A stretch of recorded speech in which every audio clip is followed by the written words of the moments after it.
Okay, so good afternoon and welcome again for this afternoon session. We will have two talks, and the first one is Nicolas Curien from University of Paris-Saclay, where he explained to you more Nicolas. He has been working in various problems related to random structures and probability theory. We are very happy. Thanks a lot. First of all, I'd like to make a so there is the former GNR branchement part of this réseau thématique. We organize the next yearly meeting in Orsay, just down the road. This January, janvier, end of January.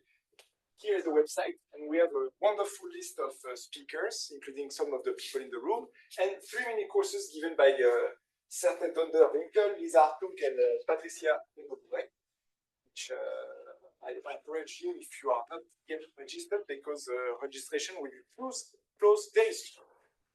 Okay, 2 disclaimers to start with. First disclaimer, I've been asked to talk in English. Since there is not much difference between my French and my English, I love to do so. Second disclaimer is do not expect a talk presenting a single result.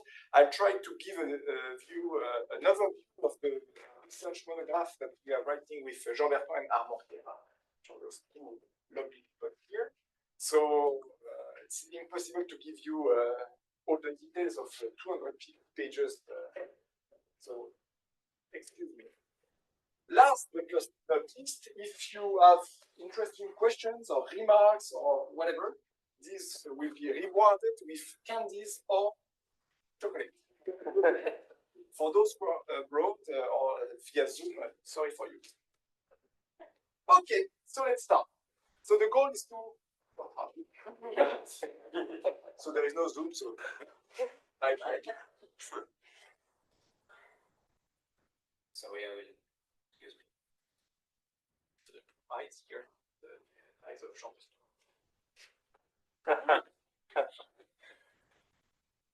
Super combat stands for hyperbolic surface and large random maps. Okay, so the goal is to describe what are those guys, self-similar Markov trees, and to present scaling limit results for those objects. But just to motivate the thing, I will start with the, if you don't know, the one-dimensional case, which deals with scaling limits of plain Markov chains on the positive integers. So z plus are positive integers, 0, 1, 2, blah, blah. And suppose that you have a Markov chain on this set, and as usual, I will denote by px, the law of the chain started from x. Okay? Basic objects, and we want to understand scaling limits of those objects. What are they? So suppose that it has a scaling limit. It's not always the case, but suppose it has. What do I mean by having a scaling limit? I mean you have existence of some scaling sequence, an, such that if you start your chain from very large n here, but you rescale time by an, so and you divide space by n, so you start very high and you rescale time, then we suppose that it has some limiting behavior in distribution, which is a nice Markov process, because this guy is Markov, so we expect this guy to be Markov. And this guy will start from P1, because here I started from n, right? So we suppose that we have this. Then, what are those guys? So I claim basic stuff. I claim that then the scaling sequence is not totally abstract. It's something which is close to a polynomial. For the expert in the room, it's more than a little one. It's a slowly variable function. But in this talk, then I will just remove this little one and think of an as being n to the alpha. And this guy, curl x, is a PSSMP. What is this? It's a positive, because the guy is positive. Self-similar, we'll see what it means. Markov, the M, process P. Okay, so what are those positive self-similar Markov process abbreviated by PSSMP. These are given by their laws. It's a family of laws on calculation of the sky, going from R plus to R plus, calcul continue à droite et limité à gauche. Sorry, right continuous with left limits. Absorbed at 0 because for the expert in the room, I'm absorbed at 0. Okay, and there's PX. So what do they satisfy? They satisfy the Markov property. Of course, if you let your process evolve for some time, you stop at this time, you mark a value y, and you ask what is the future of the process. Well, conditioning on what happens before, then the law of the process is just given by as if you were starting from y. Okay, that's the Markov property. And these are self-similar. What do I mean by self-similar? It comes from the fact that it is a scaling limit. More precisely, if you start from P1, so under this law, your process starts at 1, but if you multiply everything by x and rescale the time by x to the alpha, then you should have the same thing as if you were starting from x. Okay, so you know many random processes which have the scaling property. The most well-known is, of course, Fourier motion, but there are variants, Bessel process, branching process, stable process, and so on. Okay, so these are the two adjectives, self-similar and Markov plus. So those are all the possible scaling limits in the sense of the previous slide to Markov chains on the positive integer. Are we good? Okay, that might, if you have never seen that, okay, you say, oh, nice, but are there many self-similar Markov processes? Then it's a seminal observation by John Lamperti, I think he's still alive. Yesterday,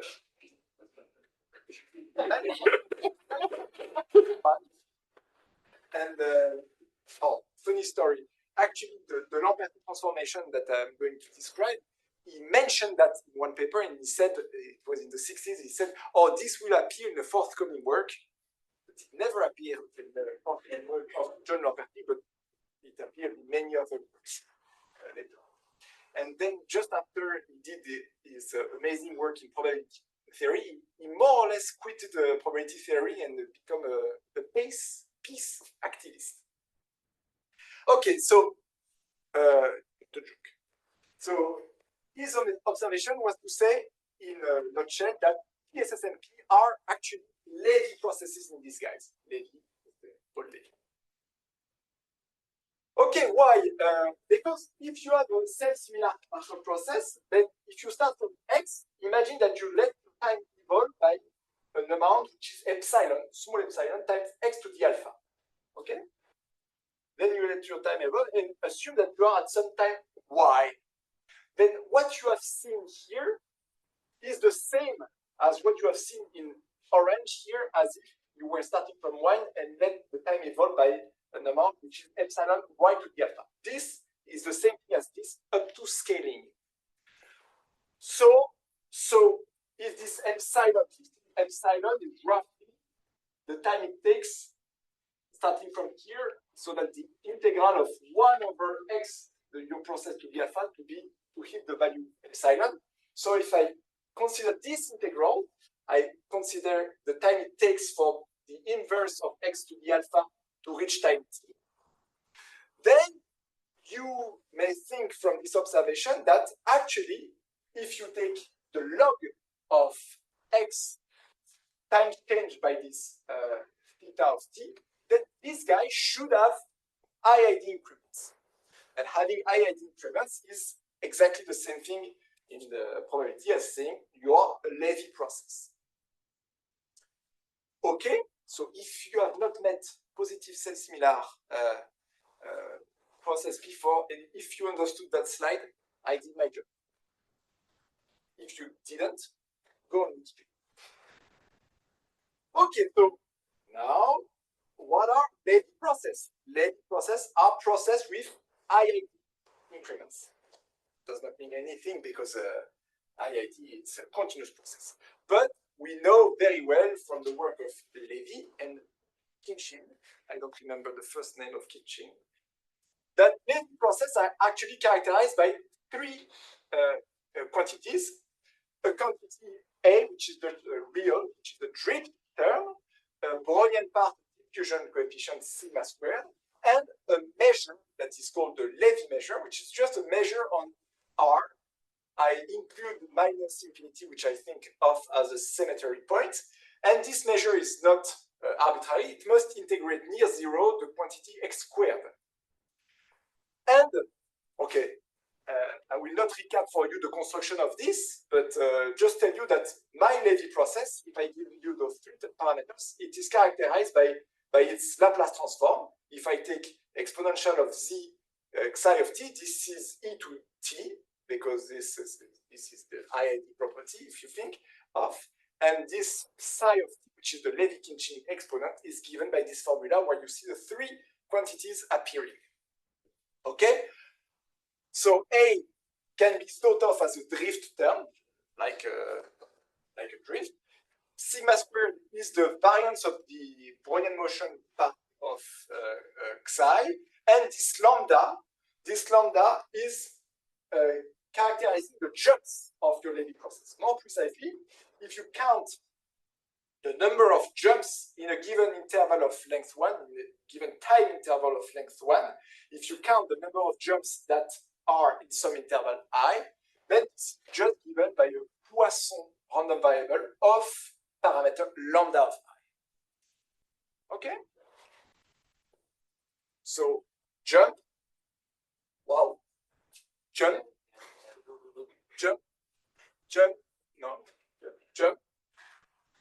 diffusion part, and drift. Are we good? And so that's the recap. If you have the characteristic, these three characteristics, Levy-Kinchin constructs for your Levy process, and Lamperti takes the exponential and time change it to give you your PSSMP, positive self-similar Markov process. So remember that my positive self-similar Markov process are nothing but exponential of time change Levy process. Just the take-home message again, if you are just given the PSSMP, the positive self-similar Markov process, psi, and you want to recover the Levy measure, then you count the jump times the number of jumps in an interval of small length, say epsilon, so that the jumps are in exponential of I. Then it's given by a Poisson of lambda of I and this small epsilon. This is not exact, it's just asymptotic as epsilon goes to 0. Right. What we start with a discrete Markov chain, xk Markov chain on the positive integers. Then, what are the conditions, necessary and sufficient conditions? Okay, necessary, let's say, sufficient, let's say, so that my Markov chain probability scale will converge towards this positive self-similar Markov process. Then those conditions are basically, take-home message, convergent of the characteristics. What are they? So if you consider un, the law of one step of your Markov chain, you do one step, you do one step, you do one step, and I forgot the log. There is a log written here, but it's in black. There is a log. So you take the log of the ratio of one step on the book starting from a very large value n. So that's the probability distribution on R, and I multiply this probability distribution by n to the alpha, just to speed up time, then this should converge towards my measure, Levy measure lambda. You may say, well, but this guy is a probability measure. I multiply by something that tends to infinity. Yes, because this guy is not a probability measure. This guy is just a measure.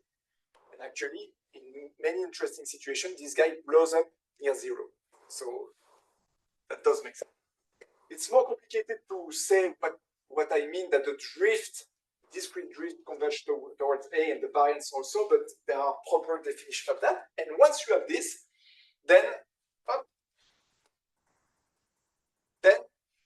you have convergence of this guy towards this guy. it has first been proved by Benedict and Gregory back in more than 15 years ago. In the decreasing case, so decreasing case, you have, say, no drift, no variance, and the Levy measure only allows to make negative jumps. And this form, the more general form, has been proved more recently by Jean Berton and Igor Korchevsky, 2014. All right, so the loop is looped. We have a Markov chain with jump measure UN, and we know that if we have convergence of the discrete characteristics of those guys towards the characteristic here, then from this characteristic, you can construct by Levy-Kinching your Levy process, and from Lamperti, you construct your PSSMP, positive set similar, and this guy converges to this one. Period. End of the talk. But we want to do the same thing, but in the branching case. Hence the branching GDR branchement. Okay, so let's start from the upper left corner. No, nobody is interested in having a chocobon or...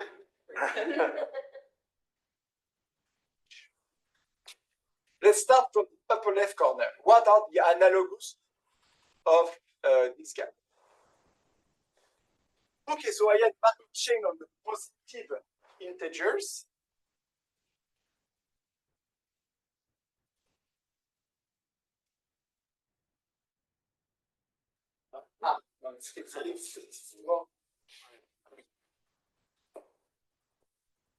Houston, we got a problem. All right. Two candidates are remaining. So, what is the analog of the Markov chain, positive Markov chain, in the branching case?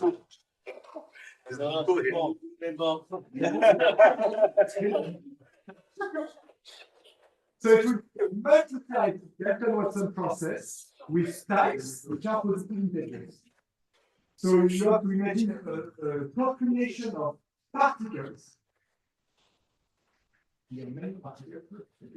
population of particles whose types are positive integers and which evolve indefinitely, but so that the reproduction of the particle only depends on its type. Il y a deux choses ouvertes. Il y a deux choses ouvertes. Et regarde qui est dedans. D'habitude, ça arrive. Est-ce que je dois voir? Tu te mutes.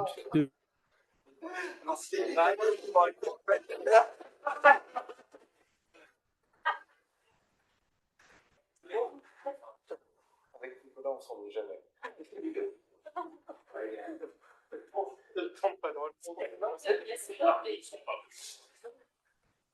Okay, so multiple Dalton-Watson process whose types are indexed by positive integers. So you have particles which carry a label which is a positive integer, and they reproduce randomly, but with a law that depends only on that type. So this guy labeled 10 reproduces as a particle of type 10, and then the three particles that it produced, it's three offspring, they reproduce independently, each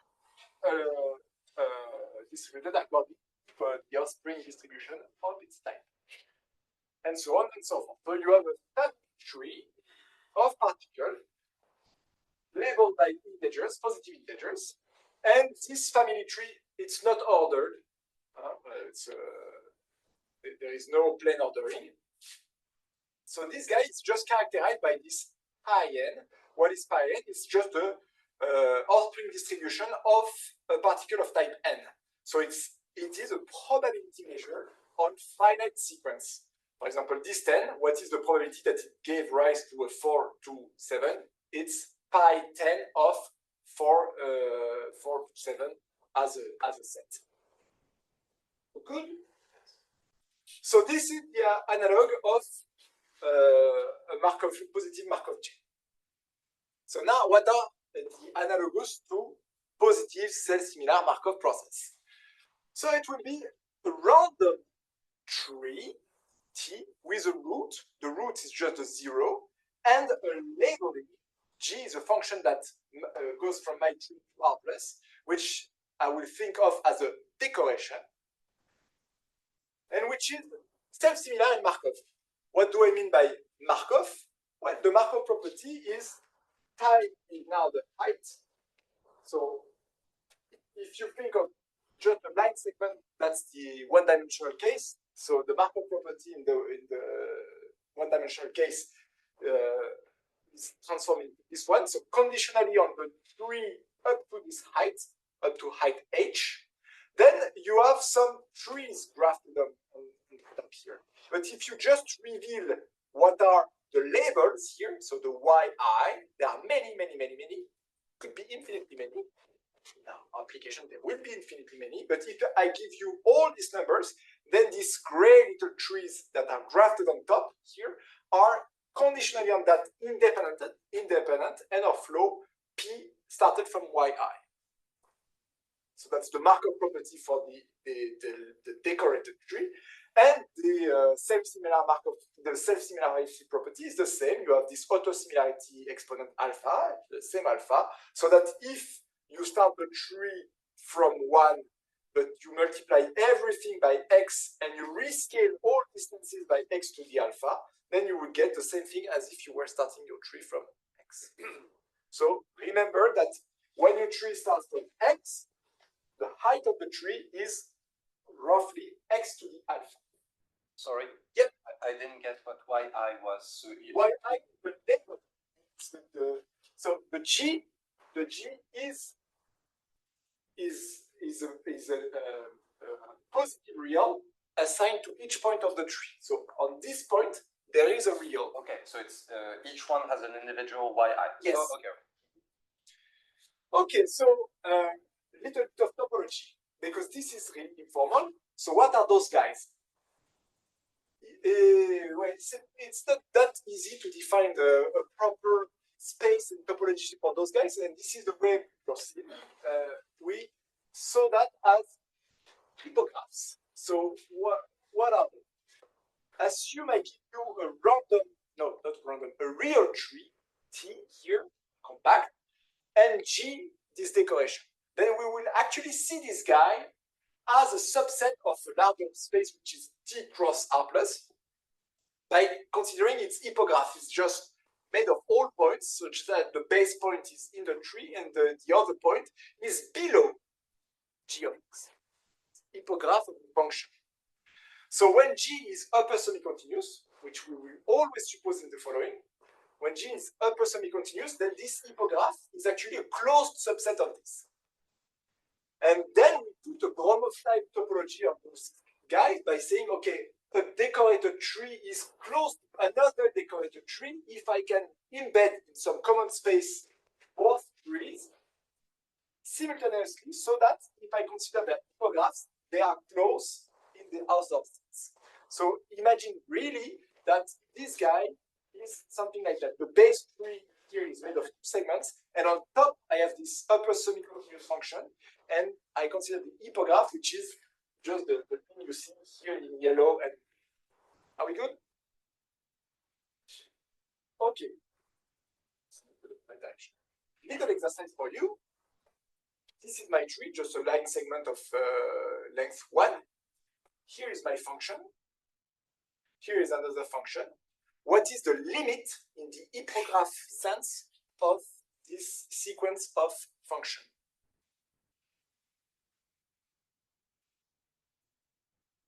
Can you redefine the Yep. Okay, the topology is you want to embed T and T prime. Here it's just the line segment 0, 1. So you want to embed 0, 1. So that if you consider this hippograph, then they are close in Hausdorff sense. What is the limit of this sequence of function in the hippograph?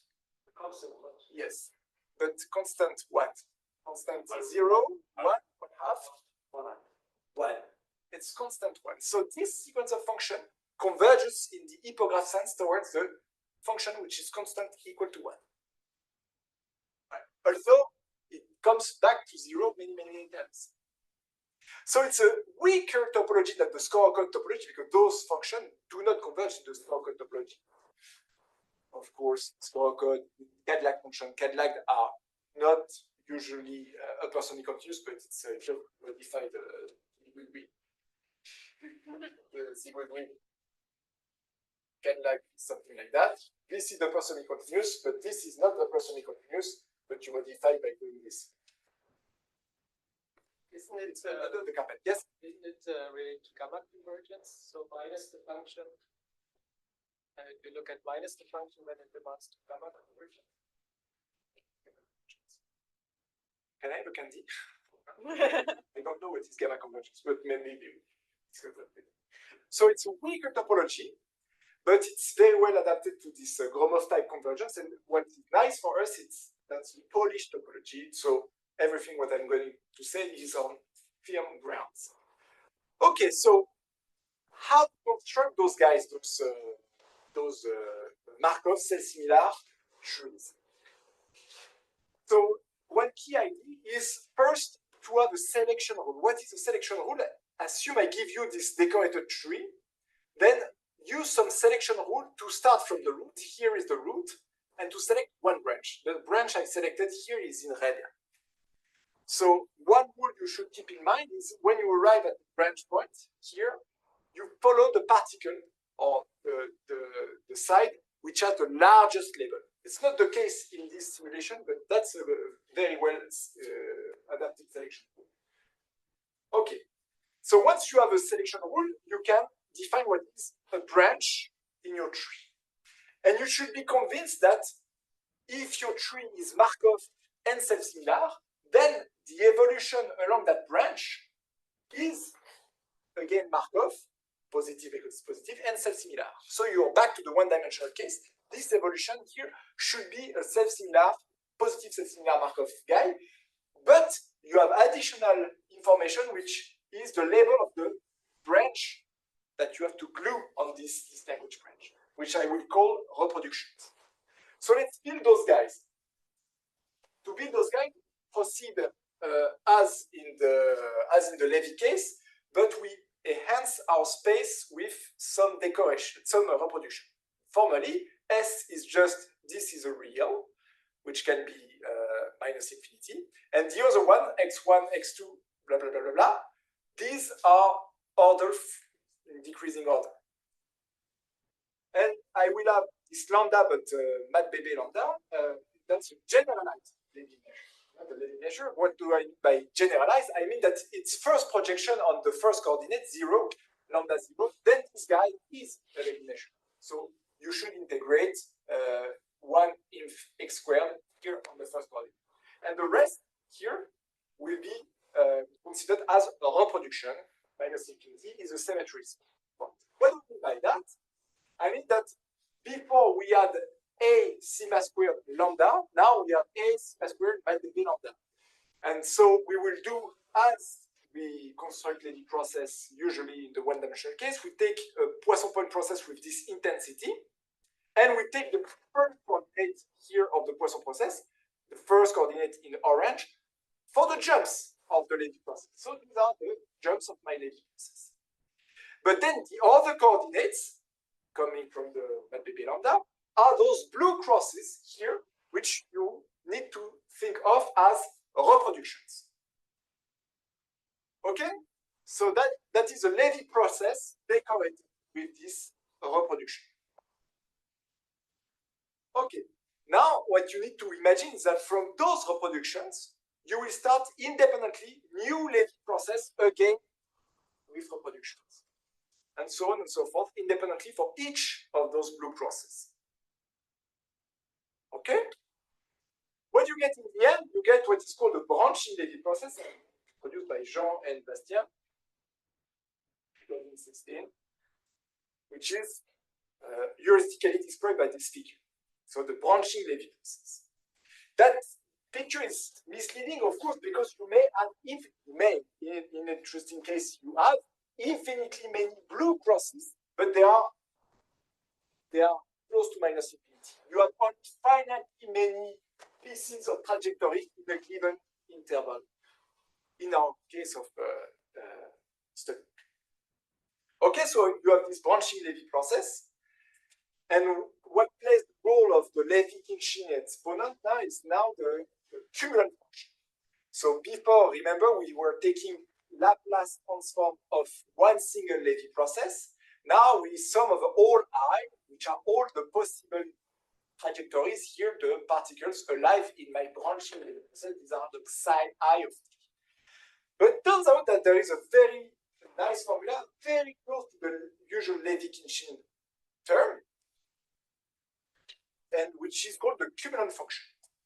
I just replaced my lambda here by the Mat-Bebe lambda, and then sum of all particles here. Okay. Then we do that. We do the transformation, the exponential and the inverse transformation of the branching Levy process, and we can define, so that's a theorem we obtained with Jean and Markov. That's already on archive, so it's part of the first 160 pages. So if you give me a quadruplet, a drift, diffusion, generalized Levy measure, and an autosimilarity parameter alpha, positive, assuming that my cumulant function takes some negative value, then if I apply the inverse Lamperti transformation, I can construct a family of law Px, which I just given you, which constructs a random tree T and a decoration G, which satisfy the property I mentioned.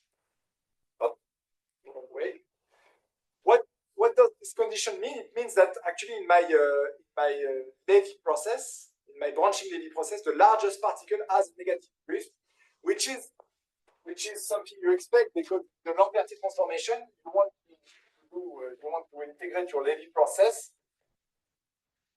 and this should be the lifetime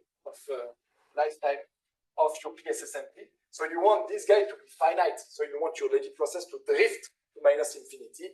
And in the branching case, you want that the largest one also drifts to minus infinity. There is the critical case, which I put under the carpet. Okay, so good. We have our self-similar Markov trees. And then we developed a whole theory about that. Let me extract one piece of it. This random tree is almost surely of Hausdorff dimension, which is this omega minus, the first root of the cumulant function here, divided by the similarity parameter alpha. So it's something which is really fractal in interesting cases. And examples of this or sub-theorem have been obtained before in specific cases. But by this random tree, you mean the hypograph? It's the same, actually. Yeah, the Hausdorff dimension of the hypograph is the same. The tree, the projection of the hypograph. And the tree, the projection of the hypograph, just on the. Okay, so let me give you a few examples. So when you have this random tree technology, you first want to test on the random tree, which is the Brownian CRT. What is the Brownian CRT? People in this room, half of them know that the Brownian CRT is coded by a Brownian excursion of length 1. Okay, so I have my random tree. It is here. But it's not decorated yet. It has no value. So what I will do is I will say, okay, the G of a point X, take a point X here, will be the mass of the subtree above this point X.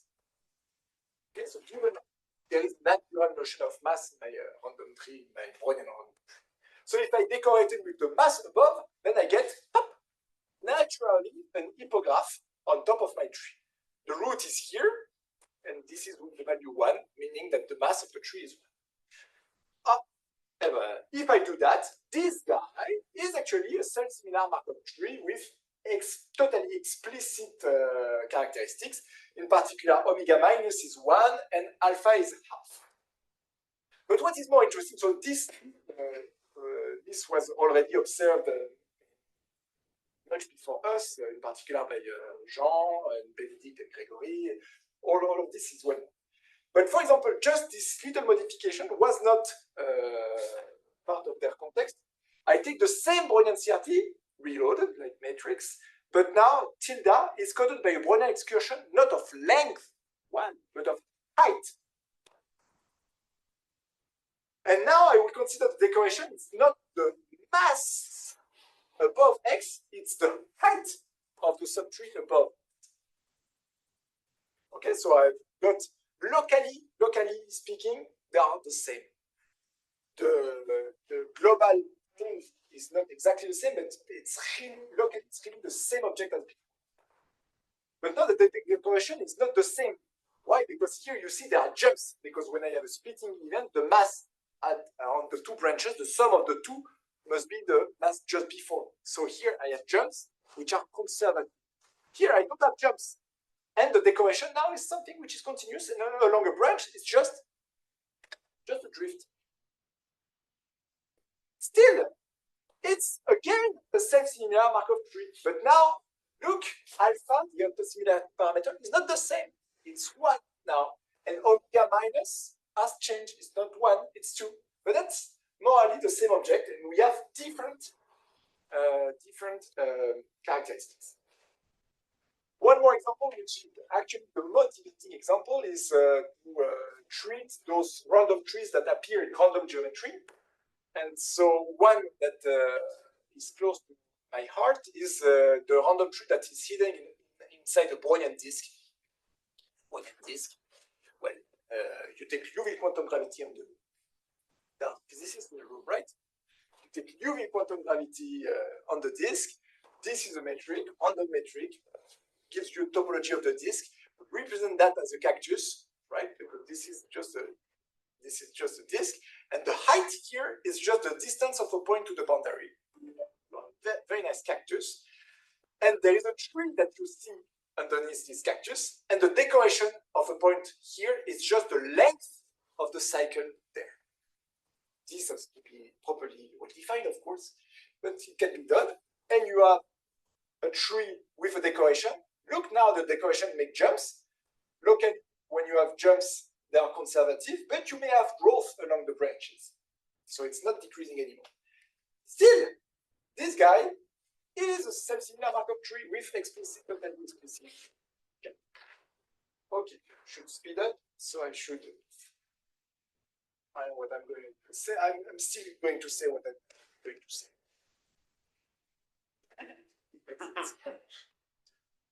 Okay, so you have here 3 examples, but they are actually, coming back to the question of Pascal, they are actually examples which are more natural than others.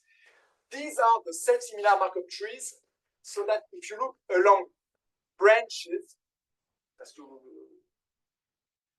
it has a good meaning, but come to me if you want to know what it is, really. So that the evolution along branches are beta stable Levy process. What does that mean? Evolution along branches are positive self-similar Markov process. But as I said to Pascal, they are positive self-similar Markov process, which are on top of that Levy process, meaning that the evolution actually does depend on the location of where you are. And there are very, very few. There are only beta stable Levy process. So indeed, stable Levy process are very specific example of positive self-similar Markov process. You may say, stable Levy process, they can become negative. Okay, so you have to take versions of Levy process which are positive. 100% sort, yield, condition, blah, blah, blah. And actually, the 3 examples I have given you, the 2 examples on the Brownian CRT and the Brownian gross fragmentation, which was inside the Brownian disk or Brownian maps, these are examples of this phenomenon where the evolution along branches are not general positive self-similar Markov process, but are actually stable processes. But actually, only a few stable processes can appear this way, and here is the diagram we get in the binary case. The 2 examples I've given you are those 2. Brownian CRT here, autosimilarity parameter R, and Brownian disk or Brownian maps here, autosimilarity 3R. Those are very specific points, very distinguished, because it's at the intersection of 2 lines. This one is the intersection of the no killing and the killing. Killing is when a big particle can just poof, disappear. No killing is you have to touch 0 continuously. And this one is at the intersection of the no killing and the spectrally negative case. Spectrally negative is when you cannot have positive jumps. And we have candidates. So what I wrote are sometimes conjectural, but we have candidates for people lying on those lines. But those two guys are really important. Okay. Okay. Well, at least the parking is here, and this one is.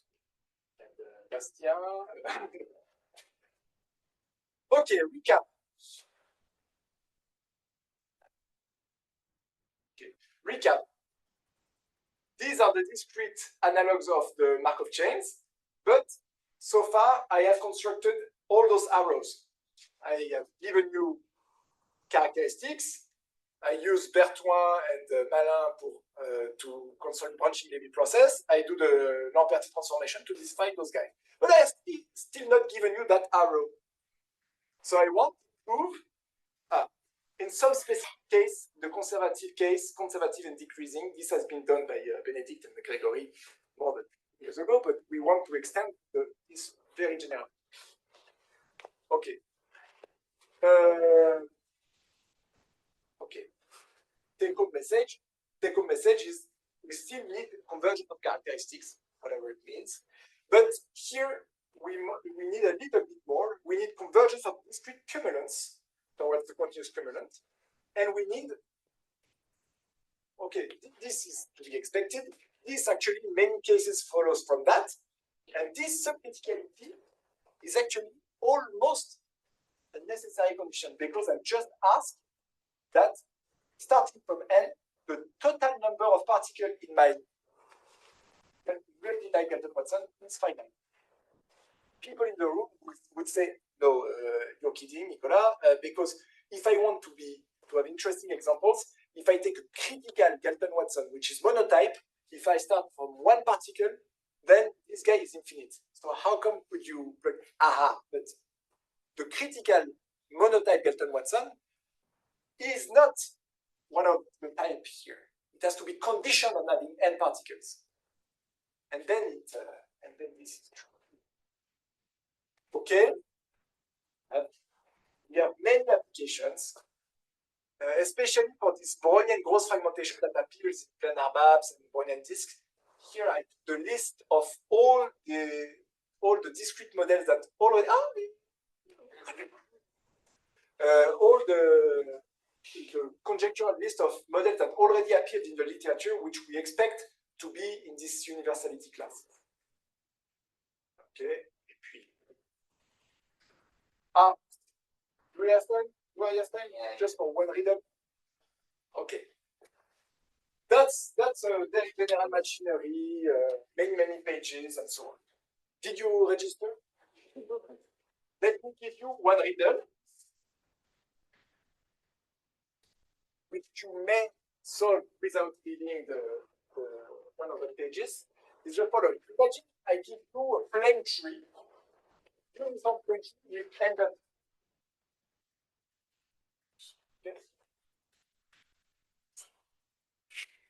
okay, and I will do the labeling, which is the same labeling as in your case. I will label each vertex by the number, the mass of the tree above. So the total tree has mass n.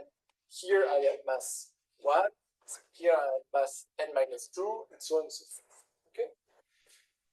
Okay, that is a very large tree of size n uniform taken at random.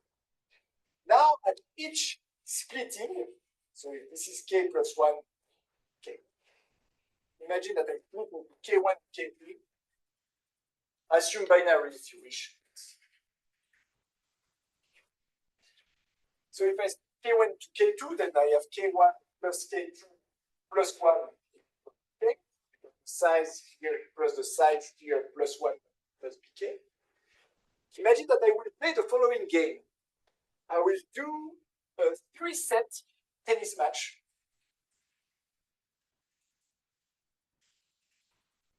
Between K1 and K2. And they will win or lose according to their respective strengths. So K1 wins with probability, which is K1, and K1 is K2. Okay? 3 sets. Okay, first set one here, then this one, then this one. And I'm not playing with the usual rules of the tennis tournament. Each guy that has won at least one set is still alive. But if 3 sets have been won here, then this guy is destroyed as well as the rest of them. If I have one set which is okay, then the rest of the tree is alive, and I keep doing this procedure for the rest. Okay, so I'm doing a trimming of the tree at each branch point. I do 3 sets, and I keep only the branches that have won at least one set. Yes? Why 3? You could do 5.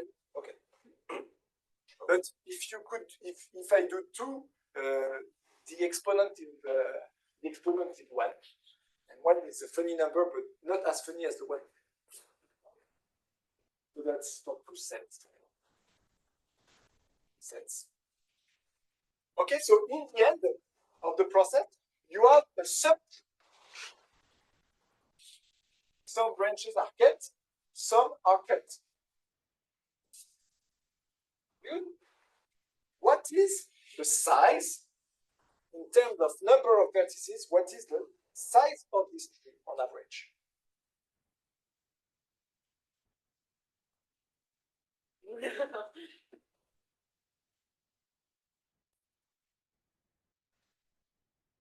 N on average square root 13 minus 1 over 2 plus a little of 1.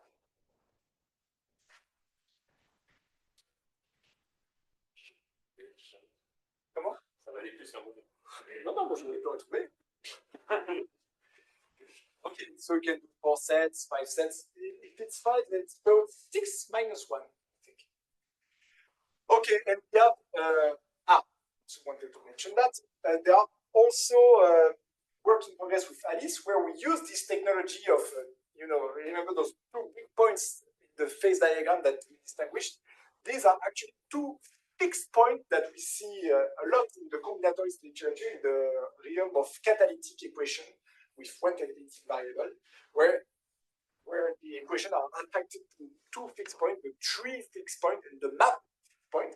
And we want to prove that this is actually very general and based on this approach.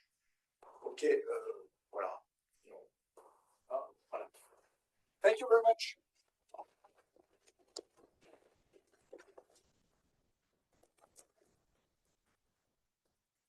Okay, thank you very much.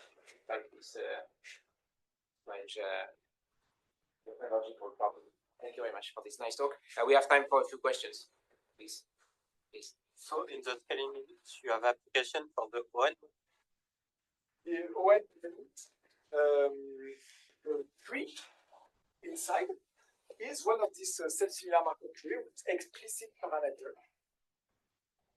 It does not describe the distances on the map, but the cactus. Okay, so but not the distance. Yep. And do you believe that you can get the distance on the map? The distance of the dual map, yes. Okay, on the dual, not on the prime map. No question?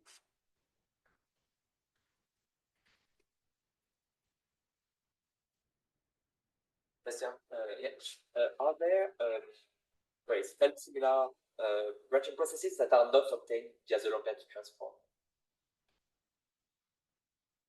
So we were not, Jean did not dare to conjecture that the one we construct are actually all the self-similar Markov trees. Nice, with some regularity property. Self-similar Markov tree, just self-similar and Markov property. Why? Because of course we are missing the critical case where the kappa touches 0. But if you add those ones, I'm willing to bet we have them all. Positive, absorb at 0. I know that we have examples where, for example, the parking ones are examples where you can touch 0 and then bounce on 0. You know that positive self-similar what I described is true for absorbed at 0, then there is a boundary case. Can you precise how you properly define the Markov, the branching property and the limit? Yet. So in the limit, there are many Markov properties that you can ask. Basically, all the stopping lines, properly defined stopping lines in your tree will be you will have Markov property associated. In the monograph, we need only a couple of a longer branch at a given height when exploring balls, just a few, but the whole technology of topping lines in the continuous. Then how do you characterize your limiting objects? It's what I said to Bastien. We prove that the objects we construct are self-similar Markov trees, and we conjecture that they are all, but we did not prove that all guys are there. We constructed what we think are all the bits, and we gave criterions for convergence of the discrete model towards the contours.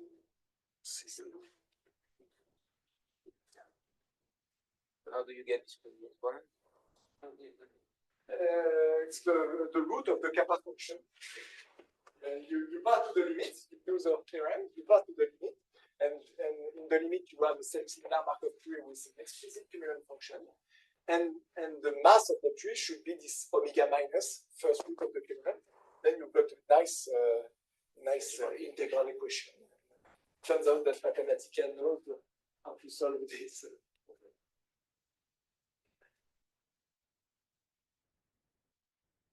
Okay, so, well, I don't see any other questions, so let's thank Nicolas again.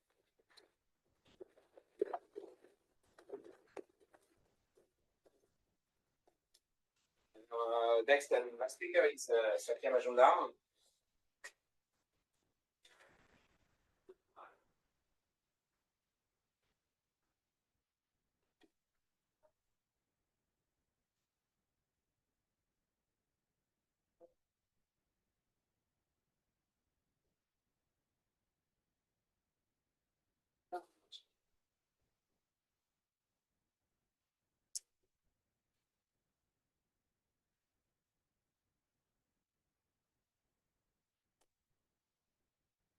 Okay, so I'm very happy to introduce Satya Majumdar.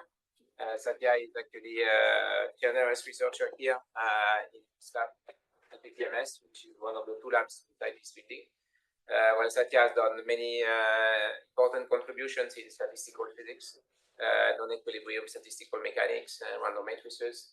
And during this last couple of years, he has been working a lot on this resetting, stochastic resetting concept, and he will talk to that right now. So please, Satya. Okay, thank you, Gregory, and I thank all the organizers for the invitation. Great pleasure. It's a much more pleasure because I just had to climb down one floor. My office is just above this room, so I didn't have to travel.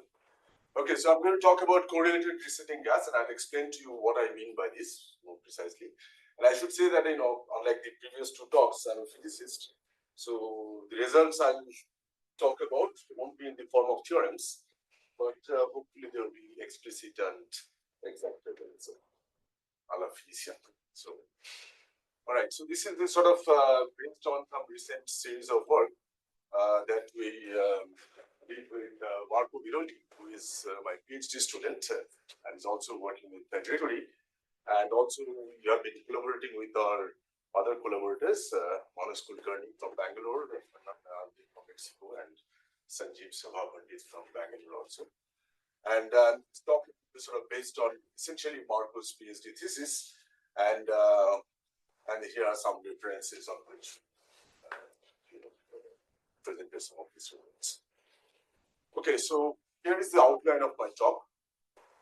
So I'm going to talk about a correlated, I'll start with a very simple 100-year-old statistical mechanics problem, a correlated gas in thermal equilibrium. I'll give you several examples and observations.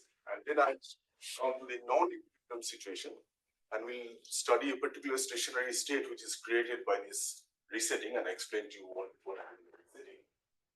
And we'll see that we'll have a strongly correlated non-equilibrium stationary state in which you can actually calculate explicitly the various observables of gas or particles. For example, the average density, the extreme and order statistics, gas statistics, and full counting statistics. I'll explain all these terminologies as well. Okay, so let's start with this basic problem. So I'm just, for simplicity, I'll restrict myself to just a one-dimensional continuum. So I have a set of classical particles, okay, and they're in thermal equilibrium.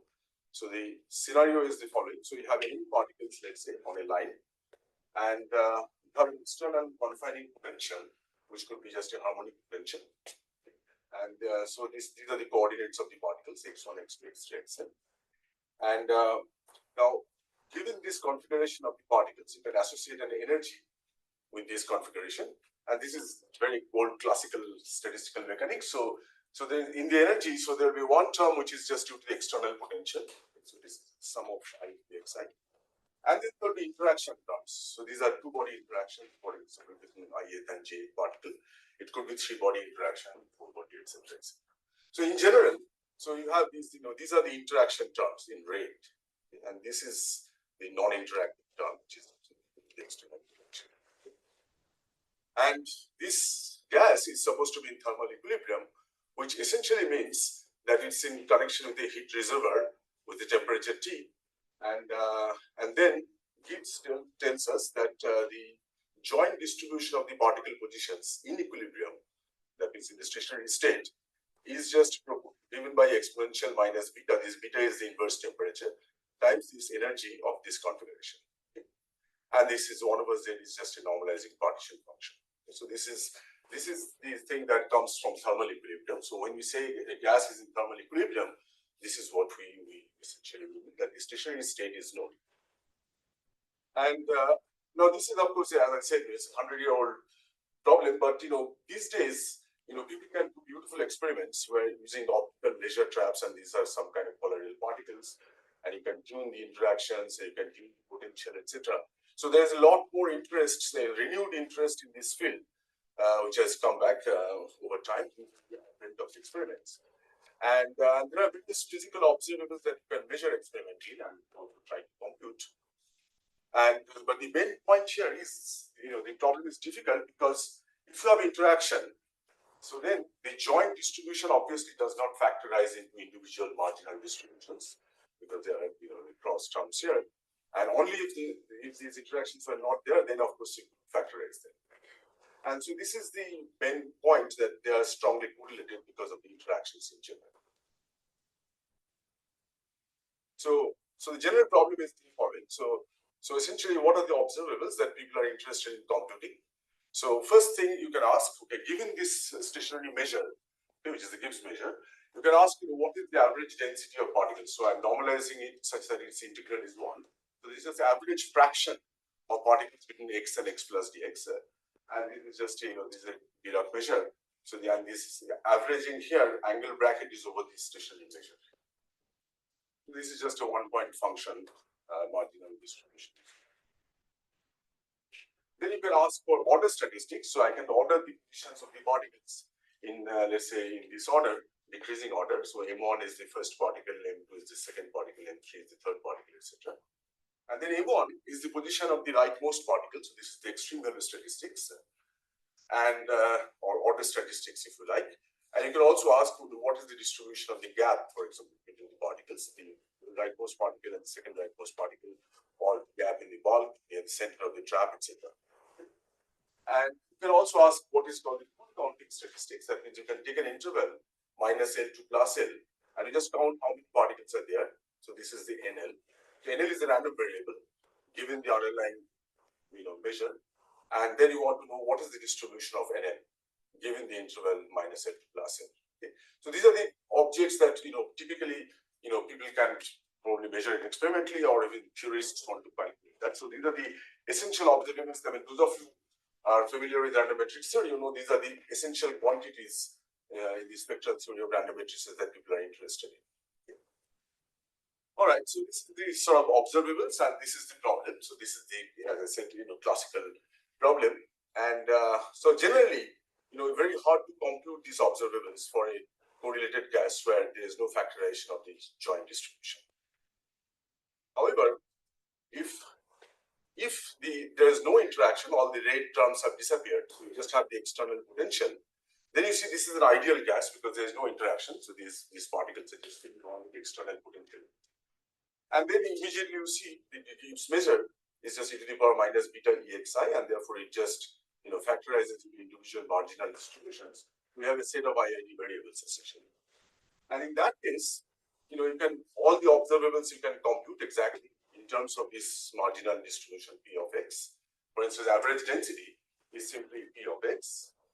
The distribution of the kth maximum is also well known in the theory of extreme level statistics or order statistics. Distribution of the kth gap, for example, the gap between the kth rightmost particle and k plus 1 of rightmost particle, full counting statistics, etc.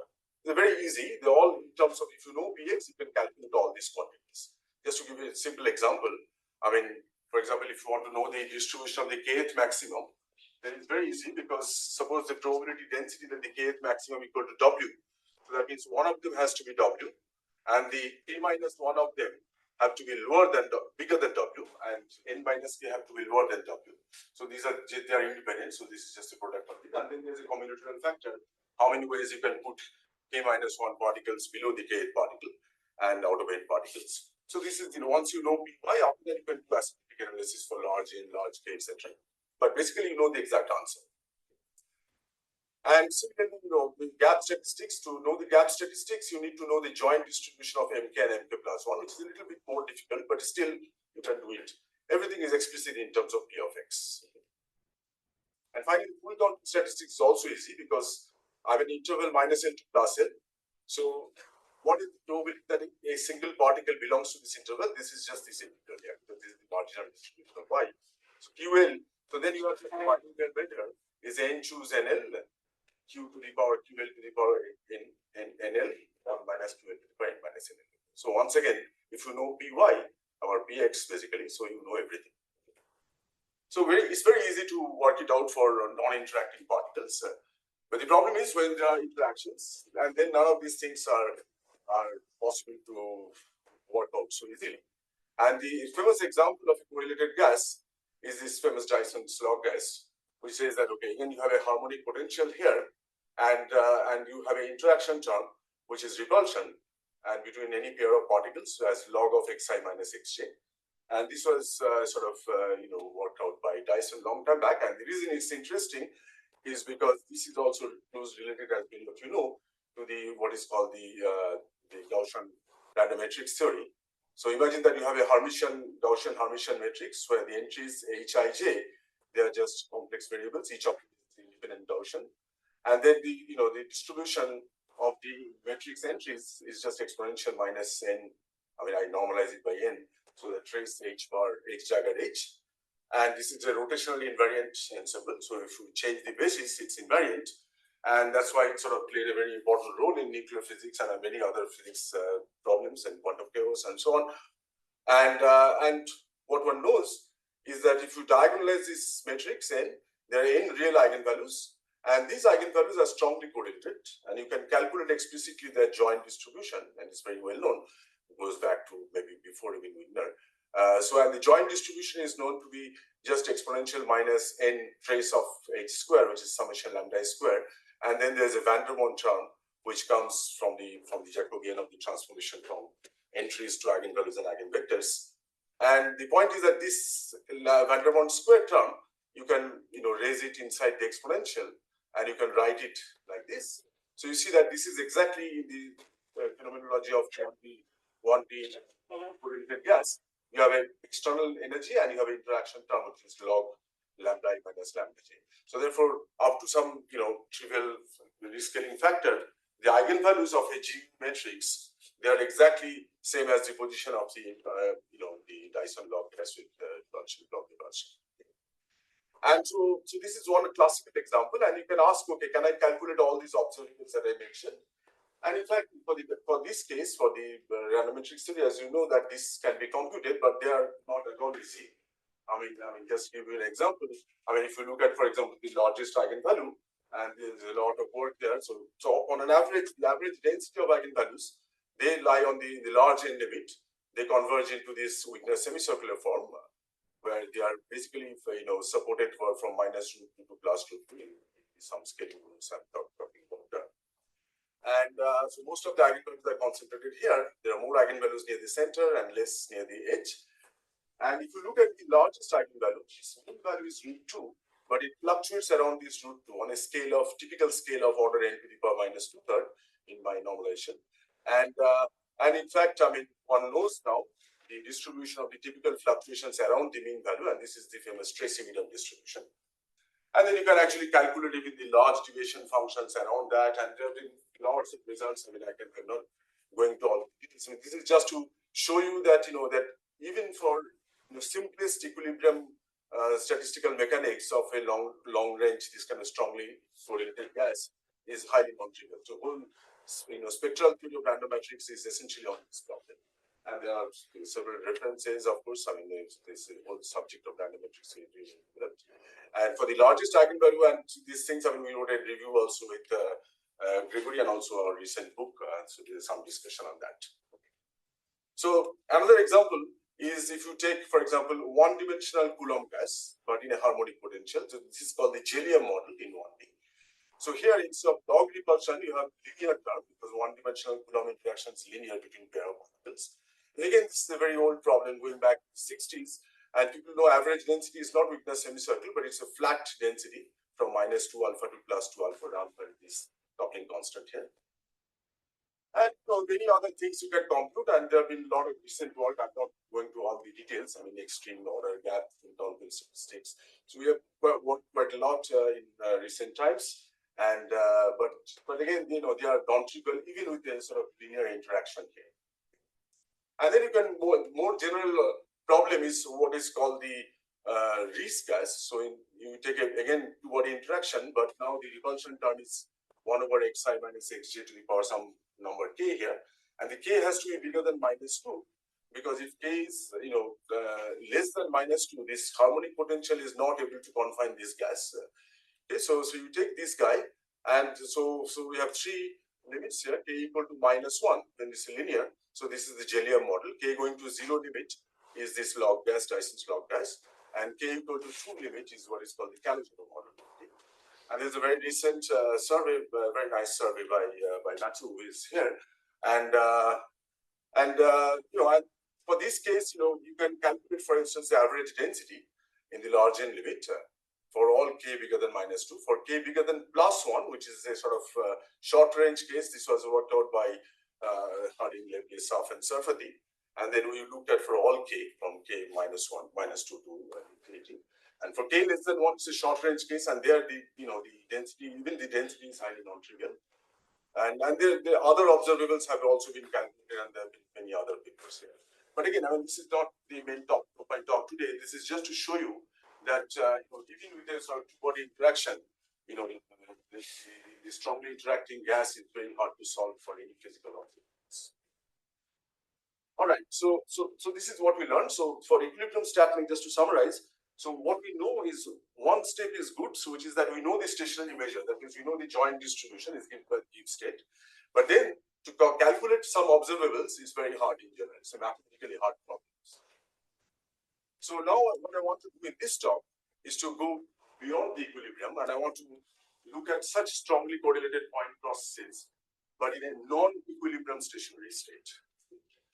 Now, what is non-equilibrium? Non-equilibrium means basically that system which is usually driven system, there's some dynamics, which typically violates Dittel valence or time reversal symmetry and drives the system into a non-equilibrium stationary state.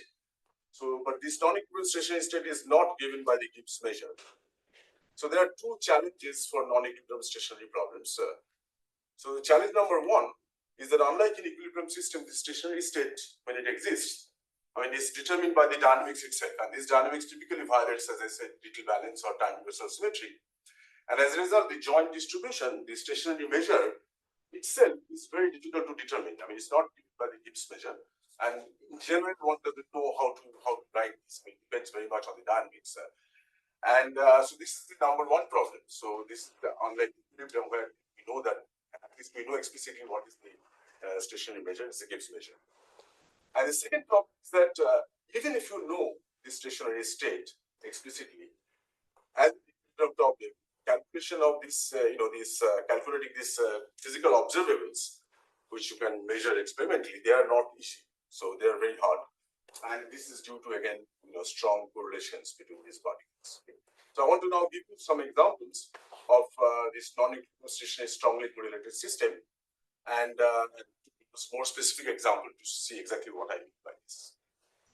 And so this is actually done by, so I want to discuss these point processes which are out of equilibrium and in a stationary state. And so what I want to show you, you can actually, circumvent both these problems in a class of systems which are actually generated by what is called the stochastic resetting. So to do that, I mean, I'll just make a detour. I want to, for some of you may not be familiar with stochastic resetting, so I just want to give you a little bit background on stochastic resetting, and then I'll come back to these point processes which will be generated by stochastic resetting. So what is stochastic resetting? Okay, so the motivation for stochastic resetting, some of the physics people here are familiar with it, but let me go through it anyway. So one of the main motivations for stochastic resetting comes from the following observation, that if you take, for example, a city like New York City. Okay. So New York City, this is the Manhattan, and you see, I mean, this is the time, I think 1609, 1766, etc. So it's growing. The city, this white thing, the city is growing. So both in size as well as the population. So typically, this is how the city population grows. Or if you're doing in a more controlled experiment in the lab, for example, if you're growing bacteria on a petri dish, so you start with some bacteria and then it sort of grows, and it keeps growing. It multiplies. It's the branching process, branching GDR. So this is the growth of bacteria on a petri dish, typically exponential growth. And now what happens is that often this process does not go on deeper, but there are some interruptions. And these interruptions typically can come from natural events, like extreme events, like, for example, earthquake, tsunami, flood, whatever. I mean, we saw recently in Spanish flood in Valencia, a huge number of people died. And so these kind of extreme but rare, they are rare, but they are very devastating effects. And they can just wipe out a population, for example, in the city. Okay. So typically what you see that the population size of a city as a function of time, it sort of grows exponentially, and then some catastrophic events happen, okay? And then it sort of wipes out a big population and sort of goes down again, very small value or some fraction of something, and then again it starts growing, and again some random time later some another catastrophic event, and this is what I call reset. So, and it's stochastic because this happens at random times essentially. So again, some event happens and the population size again goes back to a very small number, and again it starts growing and so on. And the same thing happens if if you are doing, for example, the experiments on bacteria. So what happens is that, and this is an important topic in the drug industry, because people want to know how the the antibiotic resistant bacteria stabilize. So what they do is they just grow these things and then they become antibiotic. And so which wipes out this population, but then one or two bacteria might mutate and start a new growth process, and again you put some antibiotics, and again and the question is, does it stabilize at long times? Okay. So this is the main question, that will the population size stabilize at long times? And as I said, it's a very important question in this bacterial drug industry, but in general this is a question. So I mean if I look at the distribution of the population size in the long time limit, does it reach a stationary state? So this is one question that appears in stochastic resetting. So you have a stochastic process. Here is a deterministic, but it can be stochastic also.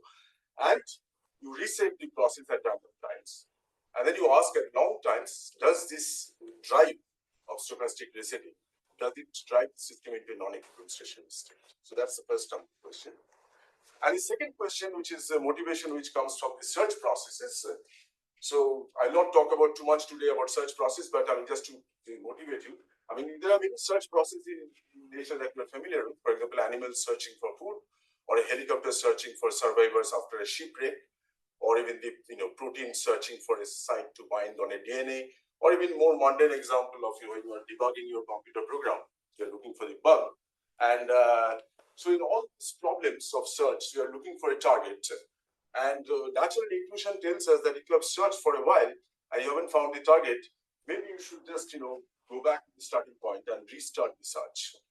And the rationale is that if you restart the search process, perhaps you will find a different pathway to arrive at the target, essentially.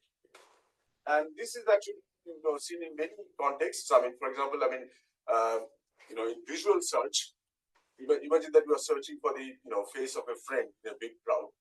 Now, how do our eyes search for the face? It doesn't scan from one side to another. Typically, it starts at some random point here, and it searches locally, like a diffusion process, and doesn't find, and then it comes back here, and it again restarts the search process, and so on. In fact, scientists do this experiment. So they take a patient, and then they show them a big board with this letter P, for instance. Okay, and in this board, I mean, there's one letter which is B, and they ask the patient to look for this letter B, and they fit a camera in the eye, and they see how the eye actually searches for it. And what you see typically, schematically, what you see is that again, it doesn't scan from one side to another side. It starts at a random point, and it does a random walk. Basically, it does a random walk. It doesn't find, and it comes back. This is the resetting, and then it restarts another trajectory, which is this green one, for example, and again it comes back, and so on. And in case you haven't found out the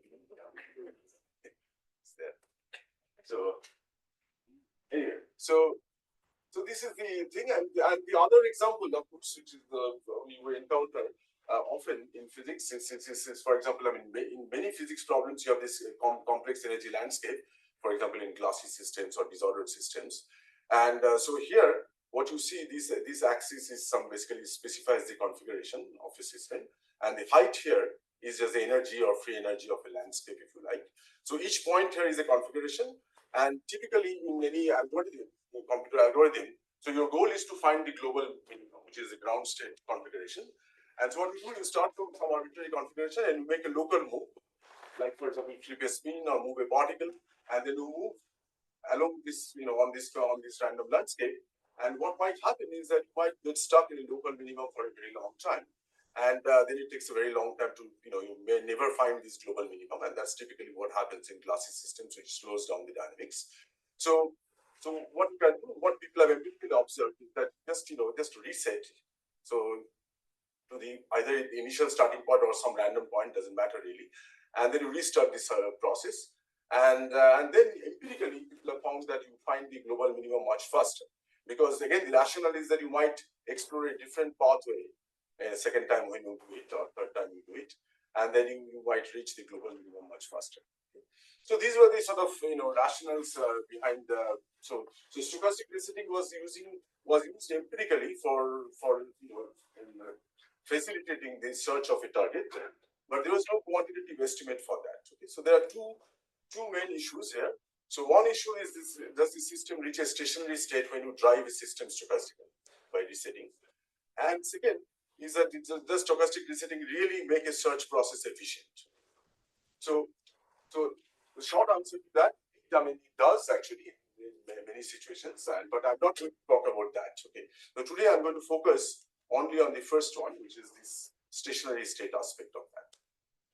So to understand these things, so about 10 years back, so this subject has essentially become very popular in statistical physics over the last decades, and this was in fact about 10 years or 12 years back when Martin Evans, who happens to be here, was visiting here in TMS, and we asked this question and study very, very simple model where we can actually say something quantitatively. What is the stationary state if there is? And what can is the search process efficient? So as I said, I'll not talk about search process today. I'll just talk about this stationary state. So what is the model we looked at? We came up with a very simple model, and this model is extremely simple. So essentially, think of a Brownian motion where I'll just do it in one dimension, but you can do it in any dimension. So imagine that you have a line and you have a Brownian motion which starts at x0 initial position, okay, and it does just normal diffusion, and then at some exponentially distributed random time, r e to the power minus r tau. So r is the rate at which the resetting happens. You reset back to the initial position x0, and then again it sort of diffuse it, and again that's after some random interval. These intervals are statistically independent, so it's a renewal process, right? Again you reset to back to the initial position and so on. So if you're doing a simulation in continuous time, so this is just in a small time interval delta t with probability r delta t. So this is r is the resetting rate, so r delta t is the probability. With this probability you go back to x naught, and with the complementary probability you just increase by dbt, which is physicists like this notation. So it's just a white noise times delta. So that's it. I mean, so r is the only parameter here in this model. Okay. And you ask, if I drive the system for a long time, what happens? So we want to calculate the probability density of the particle at x at time t, in the presence of resetting rate r, okay, starting from the initial position, which is initial condition, which is delta function of x minus x naught. So we know that when r is 0, when there is no resetting, everybody knows this is the solution of diffusion equation. So this is just a Gaussian centered around x naught. Okay. And now the question is, if I switch on this r, what happens to this PR of x t? So the problem is actually very simple. You can do it many ways. So let me just first say the standard way of doing it. This is how we originally did it, which is that you can write down the Fokker-Planck equation for this P of xt density. Okay. So, and this Fokker-Planck equation, as it looks like, it's very simple. It's a linear equation. So this part, this is just the diffusion equation, the usual kernel of d del squared. Okay. So it just says local moves basically. And then from a position x, with rate r, you are going away from the position, from this x. So there is a loss term here, which is minus r PR of xt. And then there will be a gain term, and the gain term happens on if you happen to be at x naught. Because by resetting from other points, you actually make a current towards x naught, and therefore you have a source term here, which is due to the resetting from other points. So that's it, and you start from this initial condition. So it's a trivial equation to solve. You can solve it by Fourier transform. And I'm not going to the solution explicitly, but the solution, you can actually write it in suggestive form. And this is the exact solution of this equation. And here the P0xt is just a Gaussian propagator. And you can check that this is indeed the exact solution which satisfies the differential equation as well as the initial and boundary conditions. But these are the nice physical interpretation. This is a renewal interpretation. So what is this interpretation here? So again, this is my space-time diagram. I started from x0, and my process is doing this. And I want to know at time t, what is the probability that the particle arrives at x? So this is the PR of x. So there are two possibilities. Maybe that there is absolutely no resetting. What's the probability of that? It's power minus RT. So in that case, it's just a free propagator going from x0 to x, and this is just a Gaussian propagator when there is no resetting. The second case is that when there is one or more resettings. So in that case, it's natural that, because it doesn't matter because it's a new renewal process. So what happened before the last resetting, you don't care because, after the last resetting before t, you have come back to x naught. So all that matters is the time since the last resetting, which itself is a random variable. So if you know that, if you know this tau, then this propagation is just x naught to x in time tau, which is just this guy here. And then you have to say that this is indeed the probability of last resetting. What is the probability for that? So e to the power minus r tau is the probability that there is no resetting in this. It's a Poisson process, no resetting in this interval, followed by a resetting event here, which is r times d tau.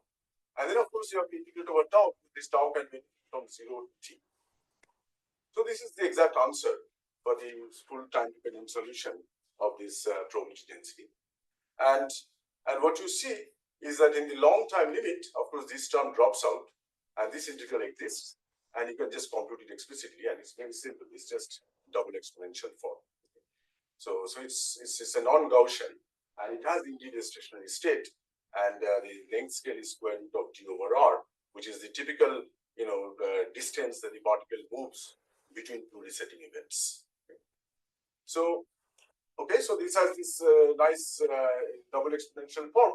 And in fact, even though the stationary state you can write it's like as if like a given state with an effective potential which is mod x minus x naught, but it is not in equilibrium state because the detailed balance is manifestly violated because by resetting you can go from any position to x naught, but there is no reverse move. So therefore the time reversal symmetry is explicitly broken, and as a result there is a current probability current flowing around in this configuration space, and therefore very simple example of the non-equilibrium stationary state. So this was our prediction 11 years back, and quite recently this has been also verified experimentally. This is from the from Tel Aviv University, and they use holographic optical lasers and they could verify that this is indeed the case. So what we learned from here, from this very simple toy model exercise, is that there is indeed a stationary state, and the stochastic resetting drives this single particle into a stationary state. Okay? And so then, following this toy model, there was an explosion of activities of stochastic resetting in many different problems, from chemical reaction problems to computer science problems and animal search problems and so on. It's a very long list. So we wrote some review, Martin and Gregory, and also there are other reviews, and they're very quickly and experimentally there have been a lot of progresses also. So the subject has become quite popular, I should say, in statistical physics without universe. All right. So now this problem, I talked about a single particle, but you can very easily generalize to many body systems. And this is very easy because you just use the renewal property. So what is stochastic resetting in a nutshell? Is that when you have any process, it could be actually deterministic, stochastic, classical, quantum, whatever. This guy is evolving under some natural dynamics, and then again at random time. And you are just going back to the initial configuration. And again it's evolving and let it evolve up to a random interval of time, and then you reset back to the initial condition and whatever. So it doesn't have to be just diffusion, it can be anything actually. And the simplest case is the stochastic Poissonian resetting, where these intervals between two successive resettings is exponentially distributed with large. So once you have this, so then it's sort of, you see that it's very easy to write down the generalized to many body systems. So for instance, a typical many body system, you can, for example, take a one-dimensionally fluctuating interface where the degree of freedom is the height of the interface. Okay, this interface might be evolving by Edwards-Wilkinson's or other Parisi-Chang dynamics, if you like. Or you could take the Ising model, which is a discrete set of spins, plus minus one, which might be evolving by the Glauber dynamics. So these are the natural dynamics of this system. And so a configuration C of the many body system is specified by the degrees of freedom. In the case of interface problem, the heights of the interface at different space points, so that specifies the configuration C. In the case of spins, Ising model, the spins at different sites, they specify the configuration.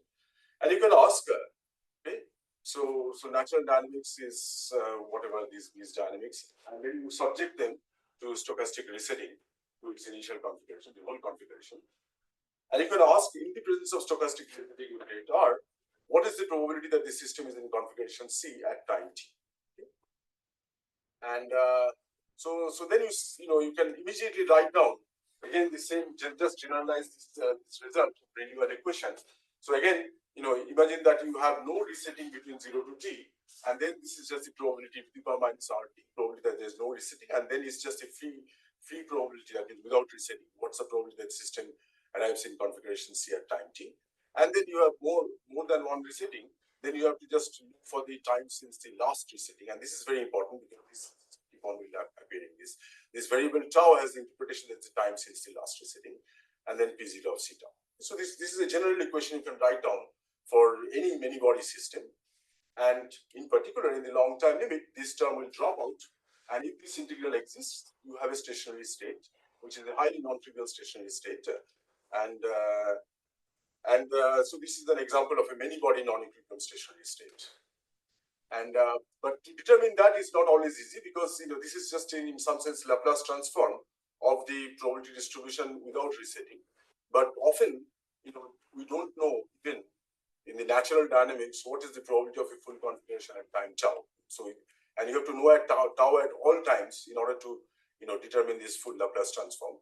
So that's not so easy However, there are some examples where progresses have been made, and I'm not going into the details, but I'll just focus on one particular very simple example. And this is my correlated resetting gas, and this is this n independent Brownian motions, and this is the work that Markov initiated here.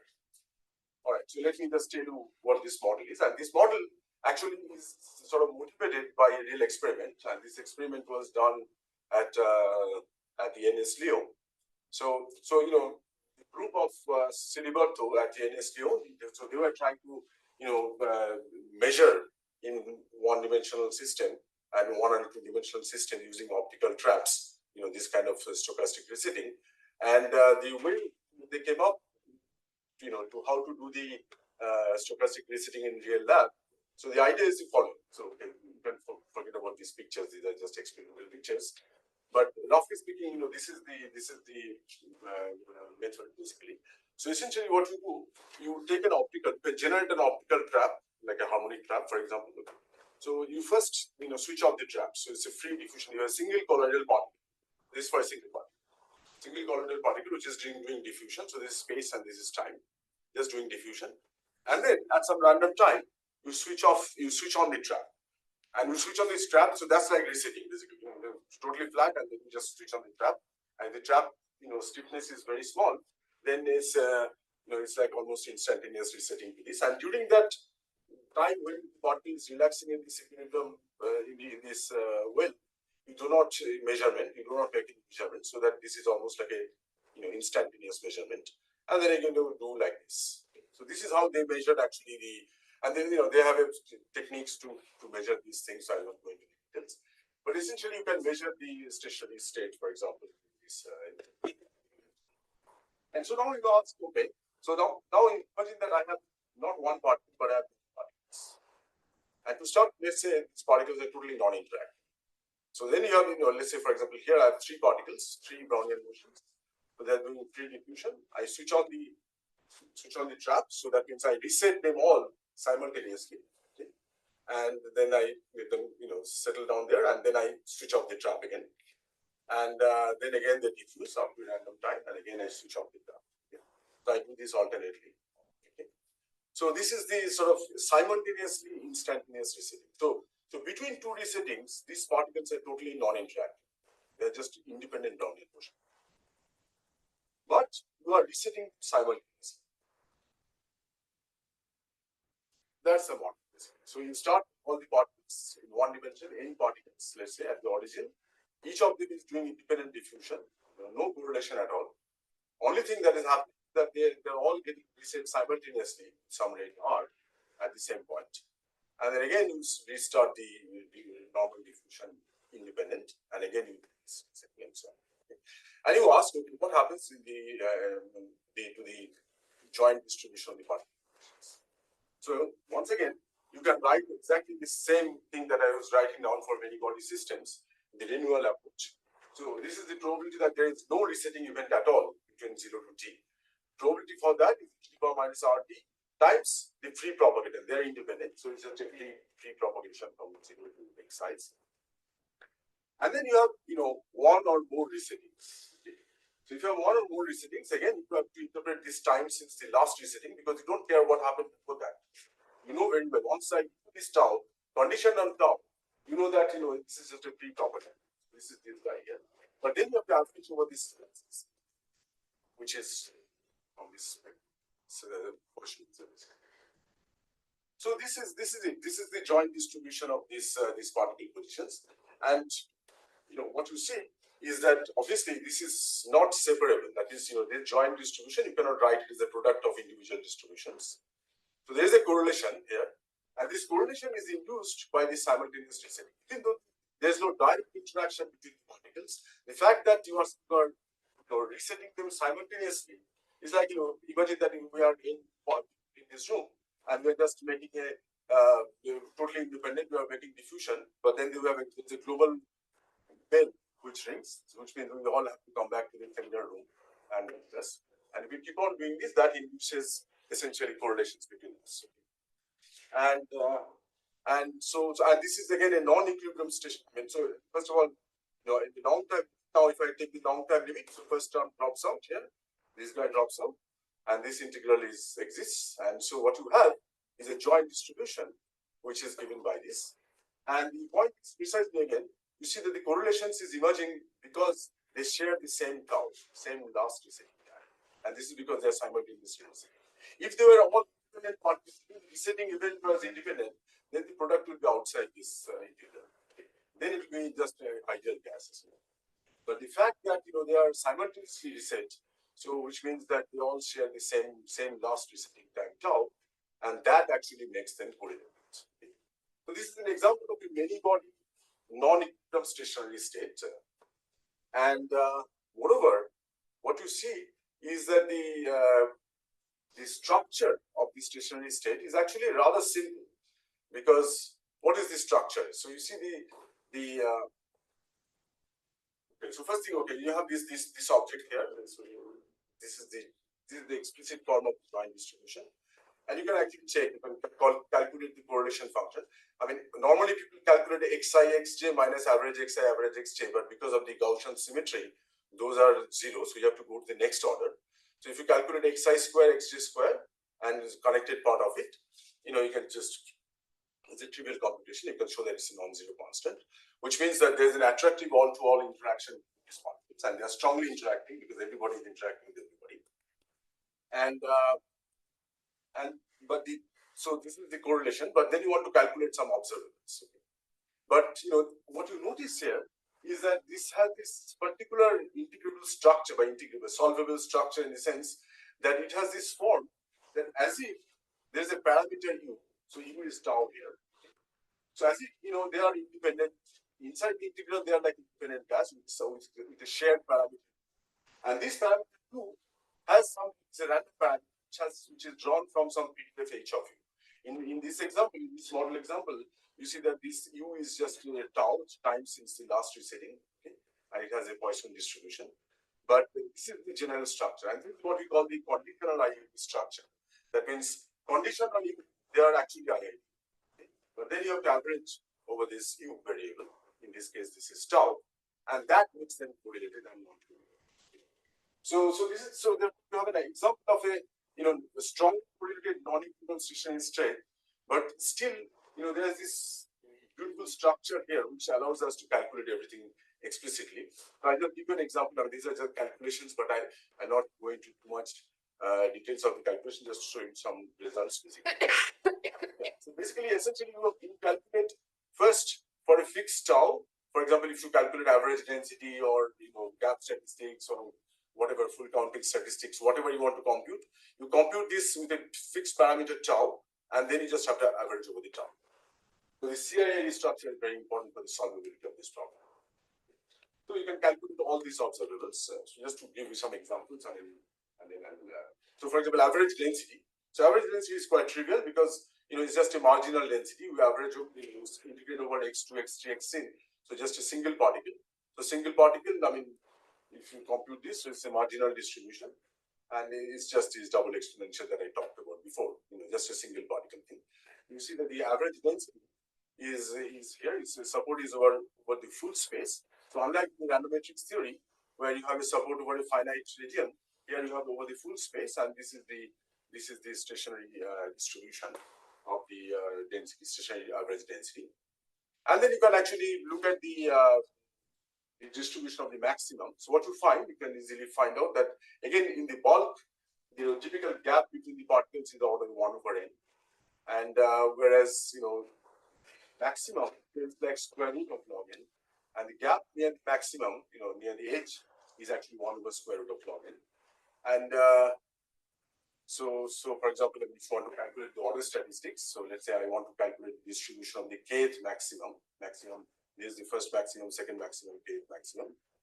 So I can set k equal to alpha n. So if alpha is of order 1, I'm probing near the bulk, basically there. And if alpha is of bulk here, and if alpha is of order 1/n, I'm probing at the edge. And what you can show from this calculation that I mentioned, you can show that, for example, that the kth maximum, it has a scaling behavior, which has this property here. And you can calculate the scale property. So in the bulk, this is the order 1 essentially. And near the edge, again it has a scaling behavior, but now the typical length scale here is square root of log n. The maximum scale is like square root of log n. But the scaling function f, unlike in randometric theory, it's actually the same as the bulk and the edge. And the scaling function turns out to be quite simple. It's just 2z e to the power z squared, z positive. So it's independent of this bulk or the edge. It's independent of this alpha. So you can check with numerical simulations. I mean, you can see that it works very well. So it's like a gap distribution, but it's nothing to do with the gap distribution. This is just a non-trivial scaling function of this strongly correlated system. So then you can calculate the gap statistics. Again, the same thing. Gap is of order 1 over n in the bulk and 1 over square root of log n in the edge at the edge. And you find that the gap in the bulk has this scaling behavior, where the scale, the typical scale of the gap, as I said, is scales like 1 over n. And similarly, near the edge, only the scale factor changes. It becomes 1 over square root of log n, as here, see. But the scaling function h, again, is the same as in the bulk and the edge. Again, this is very different from randometric theory, where we know that the bulk and the edge scaling behaviors are very different. And the scaling function is also quite simple. It's just e to the power minus u square minus 0 integral. And it's again universal and independent of this alpha here. And if you plot it, you see that it has a non-trivial stretched exponential tail, goes to a constant for z equal to 0, and it behaves like e to the power minus z equal to 2/3 as z goes to infinity. You can calculate many other things. I mean, full counting statistics based. So again, you can ask, okay, if I take a given interval minus L to plus L, and I ask how many particles are there, and this is a random variable. I ask what is this distribution. So what you can show is that the distribution is again has a scaling form. So this is NL over N, which is the fraction of particles inside this interval. I call it kappa. And as a function of kappa, this PDF is very non-trivial. It has this form where it is inverse of our complementary function and so on. If you plot it, it's a very unusual form. I mean, this is a very non-monotonic form. It has a peak and then comes down, and again it picks up as kappa goes to 1. So it has this very non-trivial singular behaviors as kappa goes to 0 as well as when kappa goes to 1. It's still integrable, but a very non-trivial function. All right, so what are the other problems? So main point here, just to is this structure of this CIID structure, and you can actually generalize this to many other different models, not just diffusion. You can take a bunch of independent Levy flights or ballistic motions, and you can actually find an infinite family of strongly correlated stationary state where this CIID structure holds, and you can calculate many observables exactly. And two other recent topics, and after that I'll stop. So you can now actually, these are very different settings. I mean, so this is a problem where again you have n independent particles, but in a harmonic well. But the stiffness of the harmonic potential, this is mu x square by 2, and mu is changing between two values, mu1 and mu2, with rate r1 and r2. And if you keep on doing this, so it's like instead of closing fully, you just go like this, and again this drives the system into a non-equilibrium stationary state. But the point I'm trying to make, this non-equilibrium stationary state was not obvious that you have CIID structure, but it has, and that then you could solve all the observables exactly. And the second protocol is that you take again any non-interactive particle in the harmonic trap, but now you see the center of the trap, it does some stochastic motion, like this. And again, that correlates the particles. But still, all these both protocols have this similar CIID structure. But of course, using the problem, it's not easy to identify what is the underlying conditional variable. You just have to compute and then figure out, I mean, in retrospect. It's not always easy. I mean, if I give you a joint distribution, it's not completely obvious that you can write down whether there's an underlying CIID structure, because if you can identify that, then you can actually solve the problem for all the observables exactly. So these two problems you can identify, this U and this law H of U, and that allows us to calculate all this explicitly.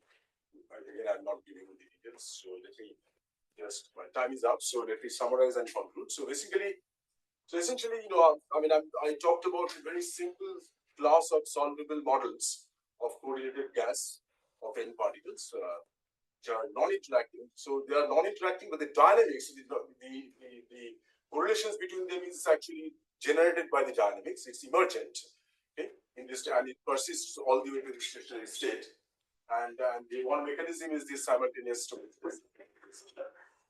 And then the whole class of models, which in their non-equilibrium stationary state has this conditional IID structure, which allows us to calculate observables exactly, and many different models. Some as I mentioned, some of them, and so these are the sort of recent series of works.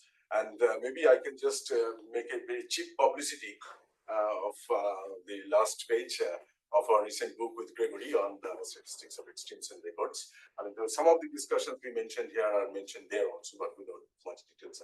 But some techniques that we used are confined. Thank you very much for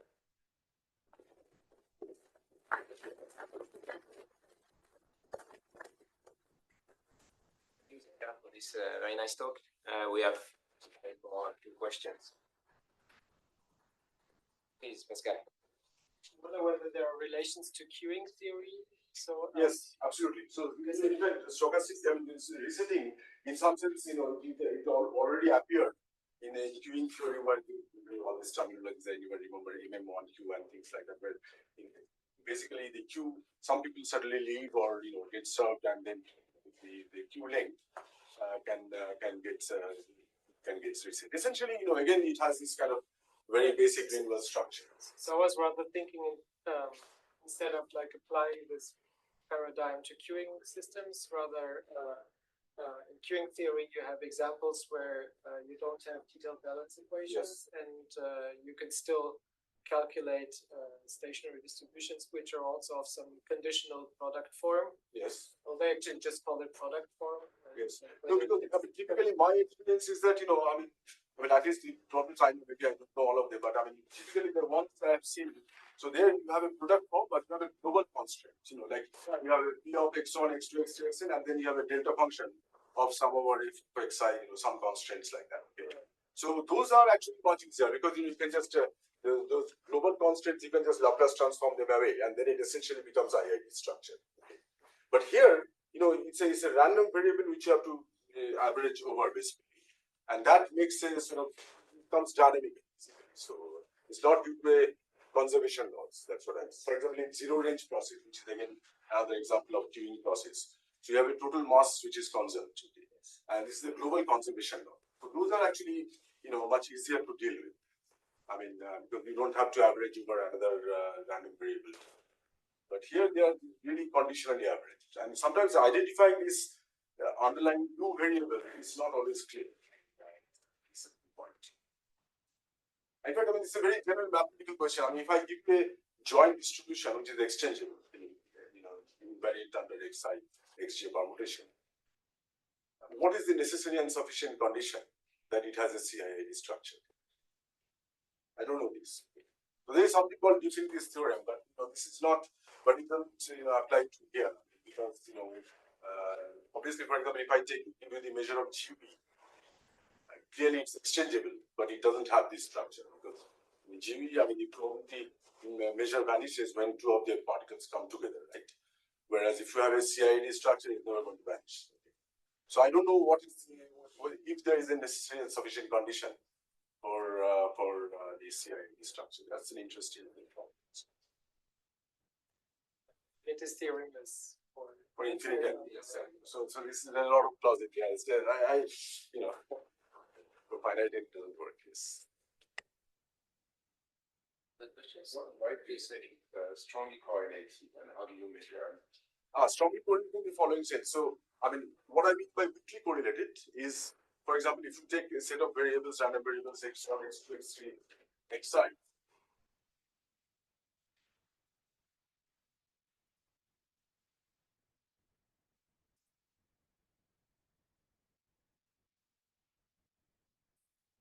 So let's say these are xi versus I, the random variables, right? And so if you find, for example, if you look at the correlation function xi, xj, suppose that it decays like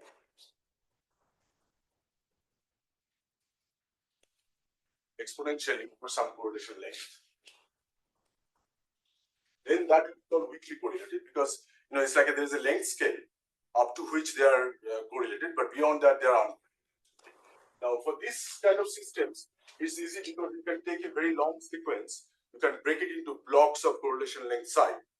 And for example, if you are interested in extreme value statistics, you can measure the maximum in each block, and they are essentially uncorrelated. So you go back to usual extreme value statistics in that limit. But if this size is already infinite, much bigger than the system size, then they are very strongly correlated because then you cannot really apply the IID to the thought. So in that sense. So the truncated correlation functions don't decay. Yes, exactly. So it should be whatever the truncated correlation function should be bigger than the system size, basically. Yeah, I'm just wondering for your gas of non-interacting particles with resetting. If the resetting is a deterministic period, Yes. do you still generate correlations? If it is deterministic period, no, then you won't. Because then it's a fixed point. It's the fact that it's random that generates the correlations. Absolutely. You choose to reset things by putting all particles at the same point. Right. Very crucial, and you need to put them at the same point, or could you decide You could put them any arbitrary positions. I mean, in different positions. Yeah, you put at different positions. Yes, exactly. But the fact that we're doing it simultaneously, that induces still the correlations. We have another question. Yeah. Be right that I can think of your state as an average. Average of deep states. No, I say so. No, just because if it's independent, you had no interaction. So then it's also. Yeah, this is what it comes out. But I think already deep state because there's always a current here, because of resetting. So when we say the integral over 2 looks like we need to be integrating over 1. Yeah. No, this is, true, but we still have this integral. For example, this problem when I mentioned U1, U2, the stationary state when you write down Fourier space, it's not at all obvious that it has this structure. It's some complicated hypergeometry function, but it turns out to be an integral representation so that you can write it in this way. So it's not completely obvious that this is a state. But here, if you reset one particle at a time instead of resetting all particles, that's at the center of mass position of the other particle. Yeah. Well, this people have done. It's not easy to solve this. So in fact, you can another question is like here I'm simultaneously resetting all the particles, right? But you can choose to reset a fraction of particles, and this problem is you cannot solve. We cannot solve it. It's not easy to write down the stations. Okay, maybe last question. So compared to the picture you explained at the beginning, right, the experiments of the bacteria. Yeah. So in those situations, the resetting happens because something has happened in the system, right? That's separate. So it's not an independent variable. The resetting. No. These are typically, as I said, caused by extreme events, for example. Yeah, but in the case of the bacteria, it happens when it saturates. No, sure. Bacteria, no, but when people typically do the experiments in the drug industry, what they do, they want to see, because often, as patients, we often, maybe not in France, now it's a lot of restriction, but if you go to India, for instance, go to the medical store and buy antibiotics. Okay. So people actually buy, take antibiotics at random times. Whenever they are, and this is the reason, one of the reasons why, the drug-resistant bacteria are doing. So this is why they want controlled experiments where they do it at random times. Right, okay, my question was, maybe in India it doesn't work, but there are many situations where you want to reset according to the state of the system. Sure. No, this also has been studied. So, for example, one of the problems that Benjamin Dikun and Sid Reisner, they studied this problem of first passage resetting. That means, you reset only when you cross a certain level. And this is typically happens, for example, in many situations in power grids, for example, when the voltage load is too much high, then it sort of saps this thing. And then the whole thing goes down. So, Then it have this CID structure. And this Okay. So thank you very much, Satya. So we have now a coffee break. Let's try to meet up at let's try to keep the schedule at 4:30. So we would like to encourage you to attend this session, this discussion session, half an hour typically. We would be very happy to hear your ideas or opinions, whatever remarks about this RT, réseau thématique. And as a reward, we would like to invite you afterwards for a drink, a glass of wine, in the same place where we had the say coffee and lunch. So let's have a coffee break now and meet up in 20 minutes. Okay, thank you. Let's